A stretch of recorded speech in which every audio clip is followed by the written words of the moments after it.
ঢাকা বিশ্ববিদ্যালয়ের সিন্ডিকেট সভা শেষে আবারও বৈঠকে বসেছেন সদস্যরা। এ নিয়ে আরো বিস্তারিত জানাতে আমাদের সাথে যোগ দিচ্ছেন সহকর্মী মনিরুল সোহাগ। সোহাগ, সিন্ডিকেট সভা শেষে আবার বৈঠকে আসলে বসার কারণটাই কি, আর বিশ্ববিদ্যালয়ের বর্তমান পরিস্থিতিও আমাদের বিস্তারিত জানাবেন?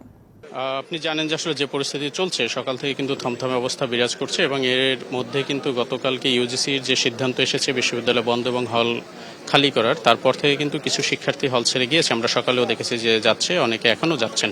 তবে অনেক শিক্ষার্থী কিন্তু হলে রয়েছেন। বলা যায় যে তুলনামূলক বেশিরভাগ শিক্ষার্থী এখনও হলে রয়েছেন এবং বিশ্ববিদ্যালয় সিন্ডিকেট আসলে সিদ্ধান্ত নেওয়ার জন্য একবার সভায় বসে।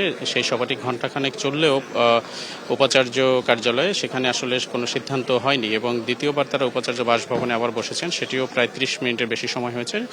এই সভাটি আসলে কতক্ষণ চলবে এবং সিদ্ধান্ত নিতে কতক্ষণ লাগবে এ বিষয়ে আসলে এখন পর্যন্ত জানার কোনো সুযোগ নেই। পুরো ক্যাম্পাস জুড়ে যে থমথমে পরিস্থিতি, সেটি নিয়ন্ত্রণের জন্য এবং কোনো ধরনের অরাজক পরিস্থিতি যাতে না হয় সেজন্য কিন্তু আইন শৃঙ্খলা রক্ষাকারী বাহিনীর পাশাপাশি বিজিবি সহ বিভিন্ন সংস্থা কিন্তু এখানে কাজ করছেন এবং শিক্ষার্থী যারা হলে রয়েছেন বা ক্যাম্পাসে রয়েছেন আন্দোলনকারী শিক্ষার্থী, তারা কিন্তু একটি অংশ উপাচার্য বাসভবনের সামনেও এসেছেন যে কি সিদ্ধান্ত হয় সেটি মূলত জানার জন্য। তো সব মিলিয়ে আসলে শিক্ষার্থীরা এখানে রয়েছেন এবং এই সভা শেষ হওয়ার পরে মূলত আসলে জানা যাবে যে কি সিদ্ধান্ত হয়েছে এবং তার প্রতিক্রিয়া কি আসে সেই বিষয়ে আসলে তখন জানা যাবে। তবে কেন আসলে সিদ্ধান্ত নিতে পারেনি সেটি এখন পর্যন্ত পরিষ্কার জানা যায়নি। তবে স্বাভাবিকভাবে যেটি বোঝা যায় যে আসলে ঘণ্টাখানেক সিন্ডিকেট সভা চলার পরও সেখানে আসলে সকল শিক্ষকরা যে পরিস্থিতি নিয়ন্ত্রণে কি করা দরকার বা পরিস্থিতি নিয়ন্ত্রণে আনার জন্য, মোকাবেলার জন্য, সেই বিষয়ে হয়তো সবাই একমত হতে পারেননি